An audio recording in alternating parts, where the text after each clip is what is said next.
Hey everybody, I'm Scotty J. You are watching Rock Titan Music Television.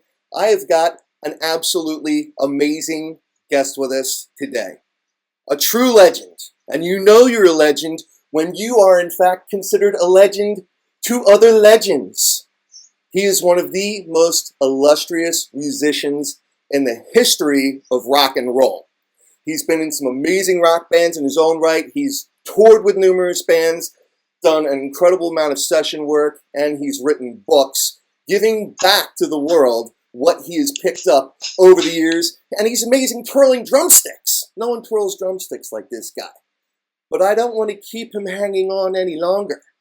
So I'm just going to introduce to you Mr. Carmine Appice. Hey. Carmine, how are you, sir? I don't know. There are some pretty good twirlers these days. yeah, but where did they learn it from? Where did they learn it from? Yeah, I've been doing it for a long time. Yeah, now it's hard to believe that it's actually been over 50 years, since you've been making your imprint on the world of rock and roll, and obviously you had your time of heavy metal with King Cobra. I mean, Vanilla Fudge, Cactus, the list goes on. Heavy metal. Yeah. Blue Murder with heavy metal. That was a good one. Right on. Yeah. So, I mean, with it having been over 50 years, you look incredible, by the way. So I have to ask you. Thank you. Seriously. So, have you just found the fountain of youth? Or is it a matter of clean living? Playing rock music. Yeah, clean living, right? Yeah, I never really did the coke. I never was alcoholic. A lot of my friends died, including like John Bonham, because he was an alcoholic. Right. Well, I actually do want to touch on John. And through the years, everybody died to drugs or alcohol. That's sad. That is very sad. And I do actually want to touch on John a little bit. I'd be remiss if I didn't, because I know that he got so much from you, and obviously being Bonzo, that's pretty epic in its own right. But I mean, your career with Vanilla Fudge, and from what I understand, you guys just finished up a tour, did you not? Well, yeah, we've always been. We don't really do tours. I mean, we did one in the summer, but even so, they're not like a grueling, 3-month tour. They're usually like 3 weeks, 4 weeks tops. And they're not really like. You leave your home in a tour bus and you're gone for a month. We're like we played 4 days in Jersey, and then we had a couple of days off. Then we went to Florida. Then we had 4 or 5 days in Florida, and then we had a couple of days off. Then you go to the West Coast. So it's not like a drooling tour like our young bands do. We couldn't do that. We're all too old. Right, but you're still together. You're still together, and you're still doing it. I mean, that's pretty incredible. And and then like this week, I'm in the studio with Cactus, my second band. Awesome, yes. And then we have some stuff in brew with the Bedbug and the Peace guys. So we'll see what happens with that. It's funny. Last year, I played with Vanilla Fudge, Cactus, my brother Vinnie, in the Peace Brothers show, and I played with King Cobra. Wow. And actually played in 2016. We played the Sweden Rock Festival. On Thursday night, I played with Vanilla Fudge, and Saturday night, I played with King Cobra. It's pretty funny. That's awesome, though. I mean, that truly is wild. The book that you wrote, and you've done so many. Realistic Rock is, I know, one that you are very well known for, because it really is, very instructional. You sharing your methodologies and really helping aspiring drummers out. But in terms of sharing your life story, Stick It, My Life of Sex, Drums, and Rock and Roll. How's that been doing? That's been out for a little over. The honest truth, and when I was writing it, my co-writer was Ian Giddings, who wrote the Nikki Sixx book, The Heroin Diaries. And I said, we're leaving. There's a lot of sex in the book. You think we should tone it down a little bit? He said, that's what all the middle-aged housewives want to read. And he's right, because every time we sell the book, like at gigs and stuff, and I do, like tomorrow I'm doing a book signing in New Jersey. Oh, nice. I see women that have read the book, or, especially ones that have read the book, they said, "Oh, we loved all that." And I said, "Really? Okay. You don't have a new opinion of me, huh?" It's like your 50 Shades of Grey. Right? Yeah, and it was... was a lot of fun, doing the book, and it's still selling, and it's in paperback now, and it didn't upset any chart positions, but it did okay. I mean, they say that most books that come out don't sell more than 500 units. There's only 5% that sell more than that. Wow. So I guess I'm in the 5%, so I'm happy about that. Well, we got to get you selling even more. And I don't want to disclose too much about it, but certainly, everybody, we are here talking with the legendary Carmine Appice. So, again, go check out the book, Stick It. I've heard a lot of great things about it.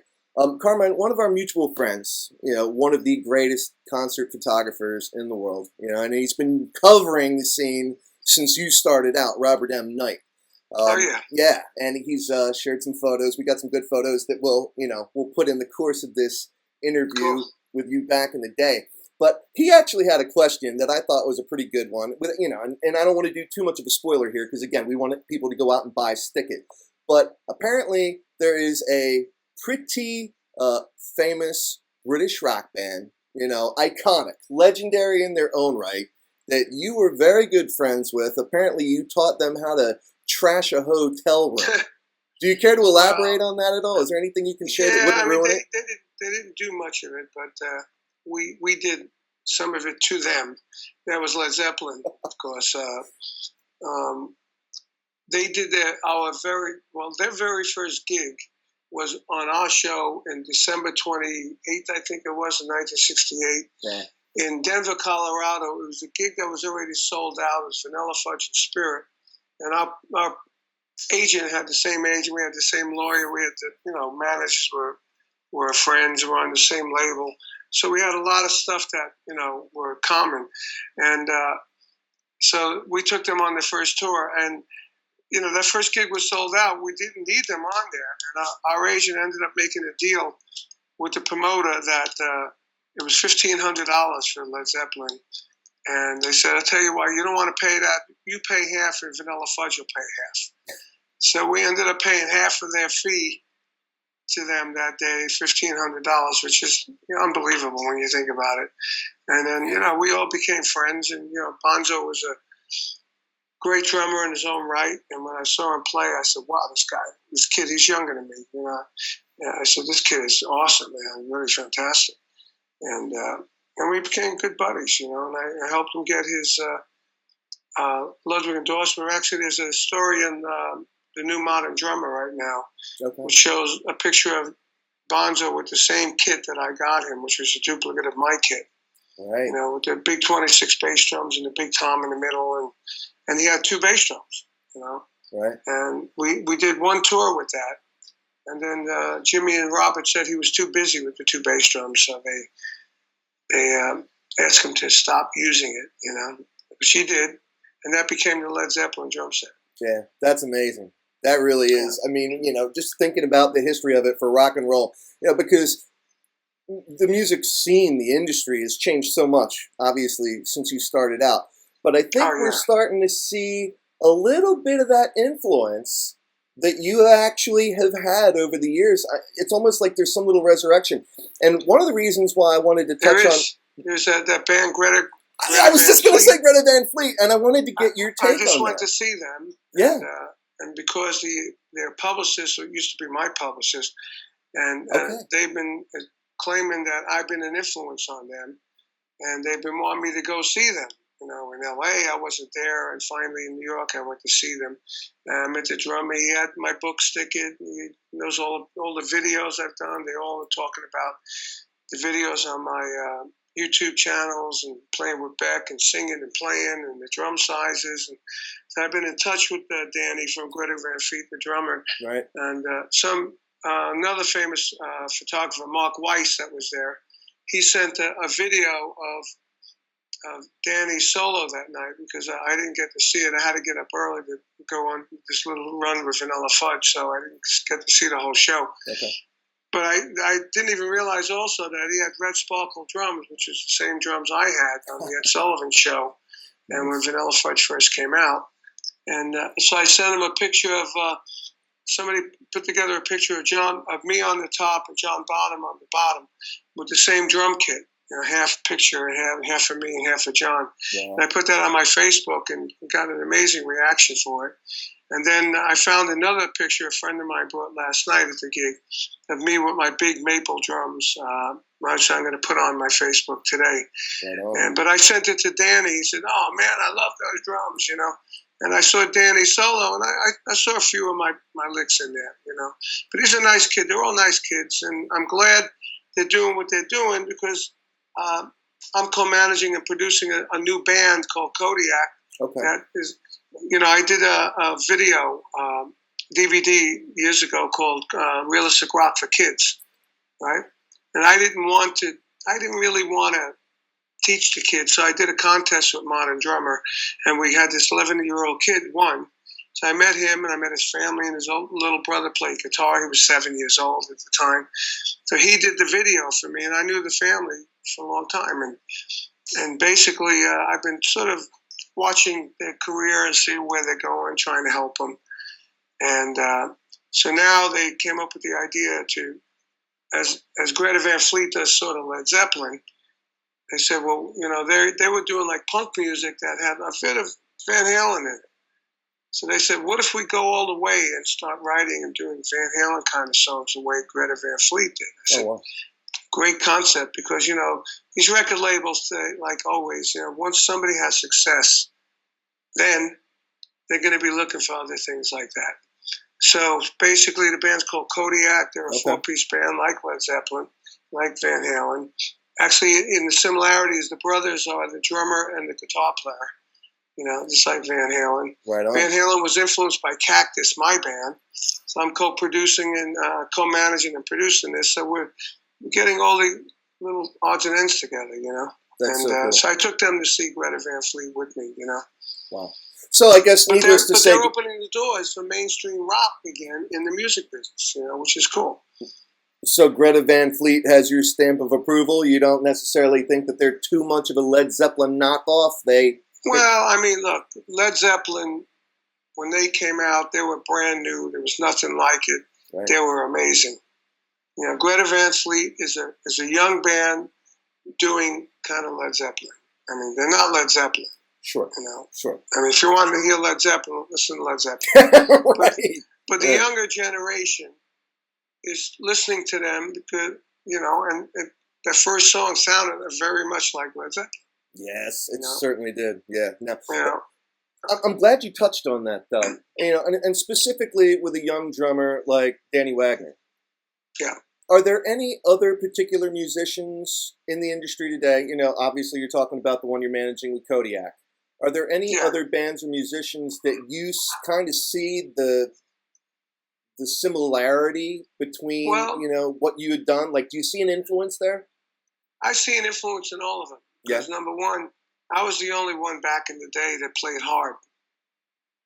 Mitch Mitchell didn't play hard. Ginger Baker didn't play hard. Keith Moon didn't play hard. Dino Danelli, he semi-hard, And those were the drummers back then. Ringo didn't play hard. Charlie Watts didn't play hard. But those were the influential drummers I look at in the first wave of this heavy rock scene that started in 1967. And I was the only American along with Dino, but then Dino went really pop with the Rascals, where we went, heavy with the solos and all that. But all the other guys were English. I was really the only American that was doing it and influencing, this new generation, which the next wave was like Ian Pace and John Bonham and, like Grand Funk, that kind of stuff. Grand Funk, yes. We caught up with Bruce Kulick not too long ago. He's been with them for like the last 18 years now. And, it's funny that you brought up Grand Funk because, of course, Bruce Kulick is with them. And then he was the guitarist for Kiss for a good run. But from what I understand, you're going to be going out with Vinnie Vincent not too long, the Yank Warrior? Yeah. Vinnie was in my band called Carmine and the Rockers before Kiss. Oh, right on. Vinnie Casano. Okay. And we wrote some great songs. So on these two dates that I've booked so far, I brought Tony Franklin in to play bass, because he's my favorite bass player to play with. And we are going to release 200 LPs, limited edition of the songs on this album, which are totally different than you would think from Vinnie. Like they're like real Beatles, Cheap Trick kind of. Okay. You know, really cool. You know, the fad was new wave at the time, but we were doing like heavy new wave and some medium heavy rock.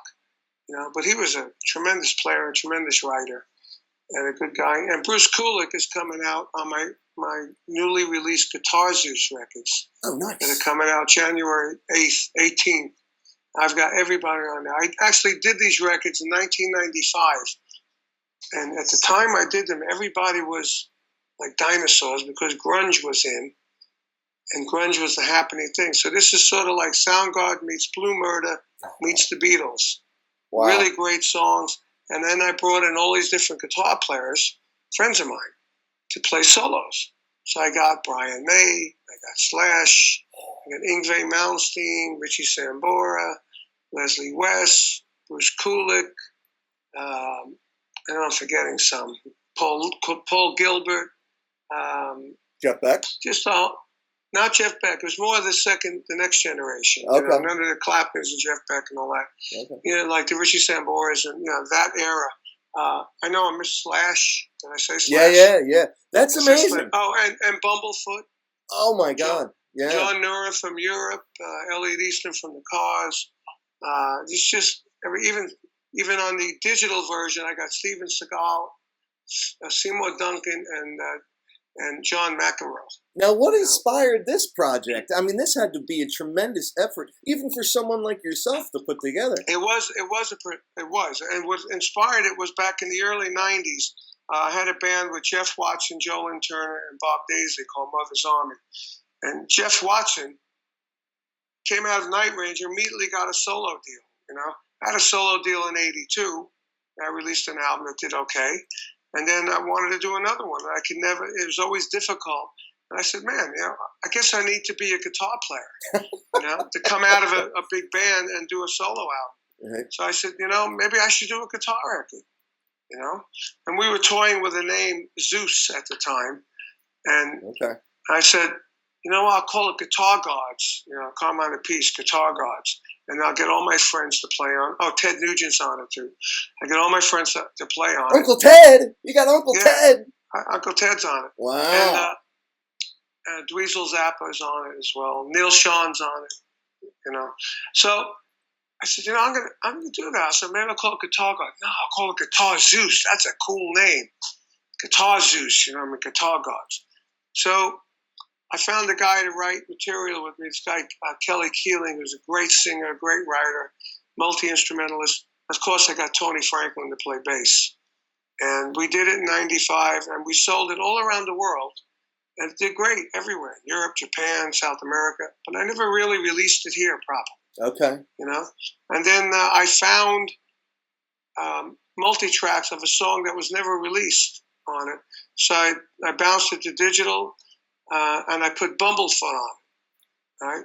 Wow. And so that's a new one called Mother Space. And so we got a lyric video coming out with Mother Space with some pictures of some video of me and Bumblefoot, because Bumblefoot also played on me and Vinnie, my brother's album. Wow. The Peace Sinister album. So I had some footage of him playing that, so we put it into this lyric video. So that's coming out January 18th. And it's got a total of, I don't know, maybe 30 tracks on digital. Okay. It's coming out on vinyl. And the vinyl is going to be a single vinyl. So it's going to be like 8 songs on there. Wow. And then the CD is going to have 12 songs. That's huge.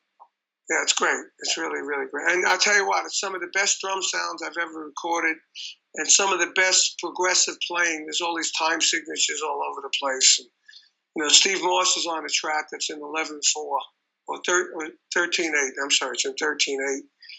The guts of the song, you know, and then it goes back and forth to 4. Jack Wild's song is in 7/8. You know, it goes back and forth. You know, it's really inspiring. As a matter of fact, one of the engineers said, "Man, I need a calculator for this album." This is going to be huge. Yeah, it's well, like I said, when I recorded it before, everybody was, you know, not working. Brian Way wasn't in Queen. Neil Sean wasn't in Journey. Steve Moss just joined Deep Purple. Okay. Leslie West was still playing, and Yngwie was still playing. But back then everybody was dinosaurs. Everybody was just we couldn't get gigs. We all went to Japan and Europe to work in the '90s because it was all taken over by the grunge. Right. Yeah. Well, I guess I didn't really think about how that that affected surge. us. Yeah. Right. The surge in popularity of this new musical genre, how it would affect you guys. I mean, because at least, to someone like me, and I would imagine a lot of your fans, whether it was from Vanilla Fudge or Cactus or King Cobra, whatever project you were involved with, it's like when you like something, you like something. So it doesn't even Blue Murder that came out just before the grunge thing. Right. It didn't go as big as it should have because the grunge thing stopped it dead. And then the next album, forget about it. It was like you didn't hear about it. Right. Jeez. Well, you know what? I think that's a good segue into another topic that I want to talk about because I know it's something that you're involved with, and maybe we'll kind of wrap things up after that. Even though I could talk to you all day long. So Carmine, thank you so much for your time. I mean, it really is amazing, and this is very relevant to the next topic.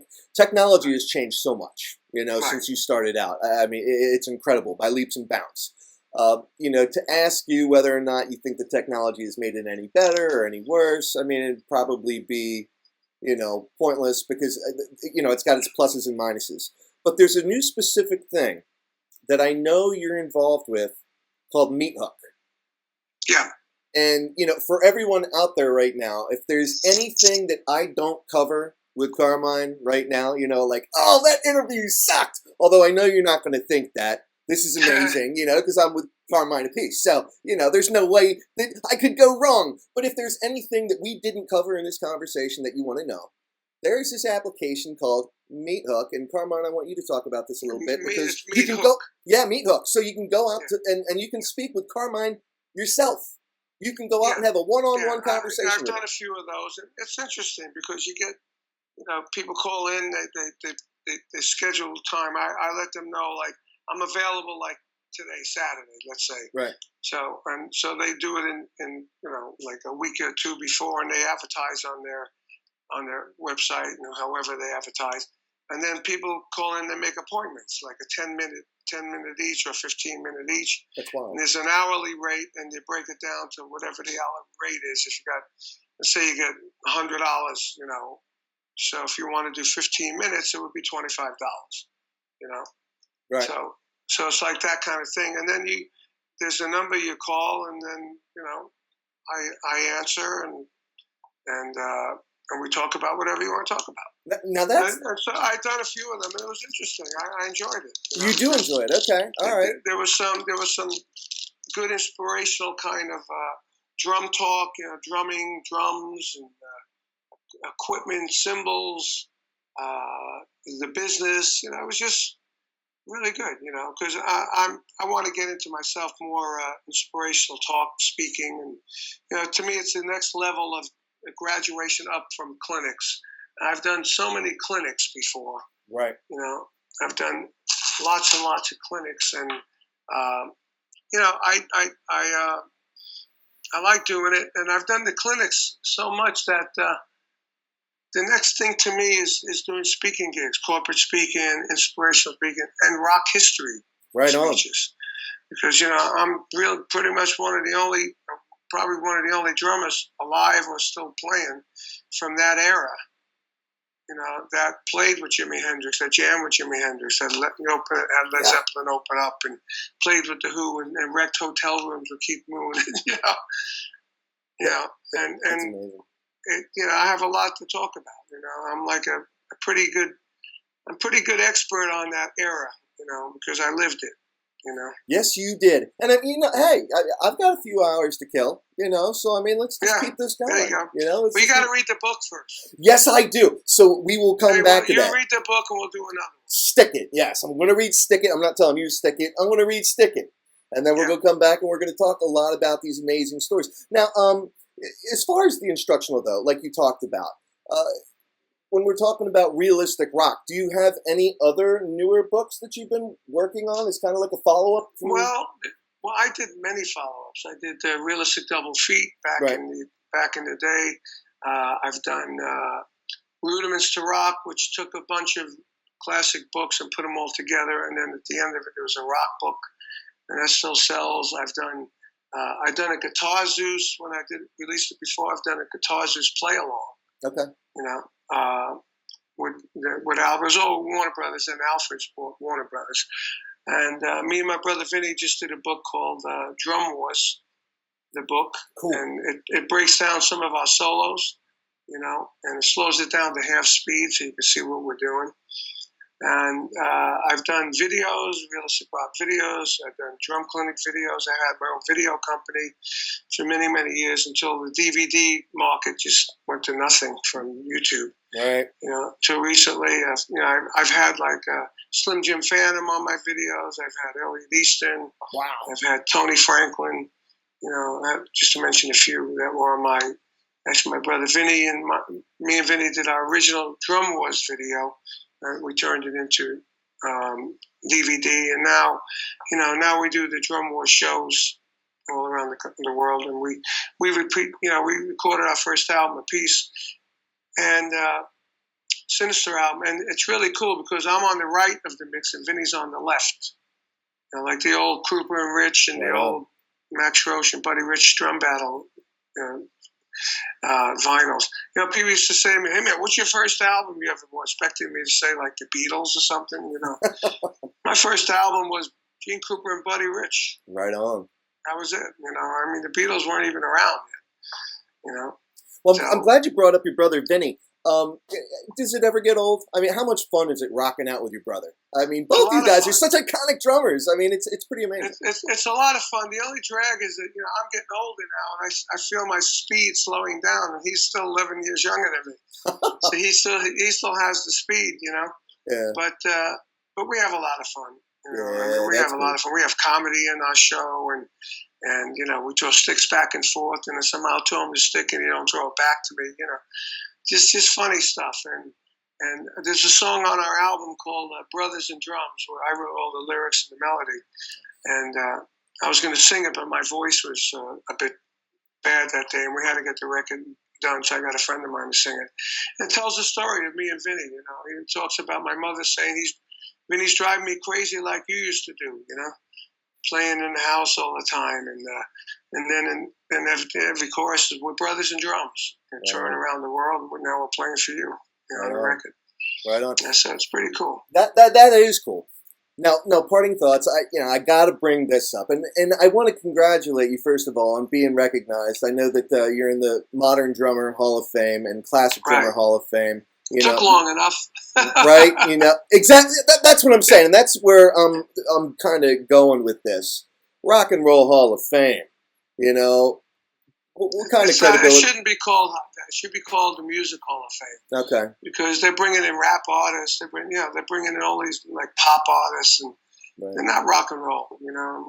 Guys. I don't think Alice Cooper's in it. That's insane. They should be in it. They brought in, they're bringing in some people that I thought it was about influence, right? Not popularity. Right. Influence on the business, influence on people. All my band, Cactus, Vanilla Fudge, and Beck Bogan Appice. We influence so many people. I know that because people tell me that all the time, and over the years.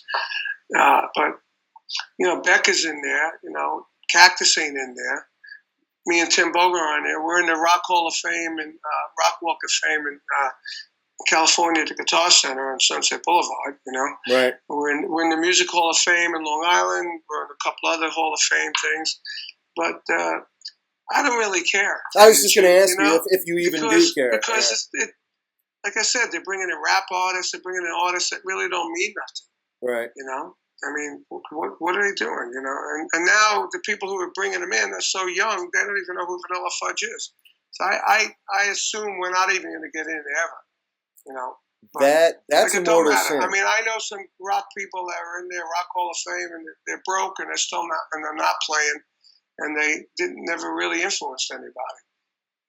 So it doesn't really change your career. That's a mortal sin. It's a mortal sin. I mean, and you almost have to wonder how much credibility it really has when a band like Vanilla Fudge isn't there or Cactus isn't there. Or Alice Cooper. I think Alice Cooper. I think Deep Purple just got in. I mean, Kiss just got in. Right. Right. And I read recently. Yeah. As much as you look at Kiss was a combination of like Cactus and Alice Cooper kind of bands, Right. Right. So I was told years ago when I first met Kiss, and but when you get Alice Cooper in, Cactus in, you get Kiss just got in. And, how many records did they sell? How many bands did they influence with the theatrical show? Right. They were the biggest theatrical show, but Alice Cooper influenced them. Now, well, the funny thing is, like I know Bruce Dickinson from Iron Maiden, he recently came out and said, you know what? I don't even want to be in. I'd be offended if I was in. It doesn't matter. That's the way I feel. It's like, they're getting some of these people in there that have nothing to do with rock. Yeah, right on. They should they should have a pop hall of fame or R&B pop hall of fame and a rock hall of fame. Don't put these these pop singers into a rock hall of fame. Right. Right. I mean, they didn't influence anybody. Right. Right. Well, what's the most the rappers? Yeah. I mean, you run DMC. They did the thing with Aerosmith, but you know what? Before that, I did a rap song with King Cobra, but I never made it because it wasn't Aerosmith. Right. Right. But those guys were rock. I mean, the Beastie Boys were rap, but they were rock. I could see them going in. Right. They were rock. Right. All their tracks were rock. Their attitude was rock. The rap artists have a different attitude, a different lyric content. It is a rather muddled fraternity. Yeah, and it should. I mean, I give him all credit. It's great. Kanye West almost did a Vanilla Fudge sample. Really? We found out it wasn't us. It was somebody that copied our arrangement in 1970. But it was the same arrangement the way we did it. We arranged it, we put it together, and Kanye West did it, and we were going, wow, that's amazing, But so who was that? Who did that? I think it was a group called the Royal Jesters. I never heard of it. Okay, all right. I mean, Atlantic Records thought it was us. They made a deal with Kanye's people, and then a month later they said, oh, guess what? It wasn't you. I said, oh, no. Oh, my God. We're already buying new houses. Right?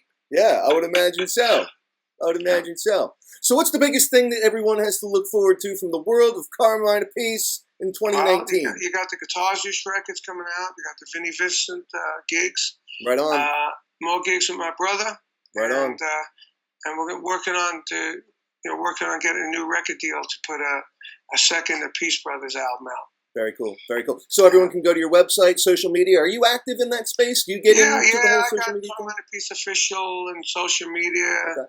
I got two big Facebooks. I got Twitter, at Carmine Appice 1, and Instagram. I'm going to do all that stuff. All right. Very cool. Well, everybody, we are here with the legendary Carmine Appice. Well, thank you so much. Thank you for your time, man. And when we get the Guitar Juice record out and you read the book, we'll do it again. Yes, sir. Yes, indeed. Okay. All right. Rock Titan TV. Okay, well, we're out. Cool, dude. See you soon. Fighting my way through the smoke and the haze.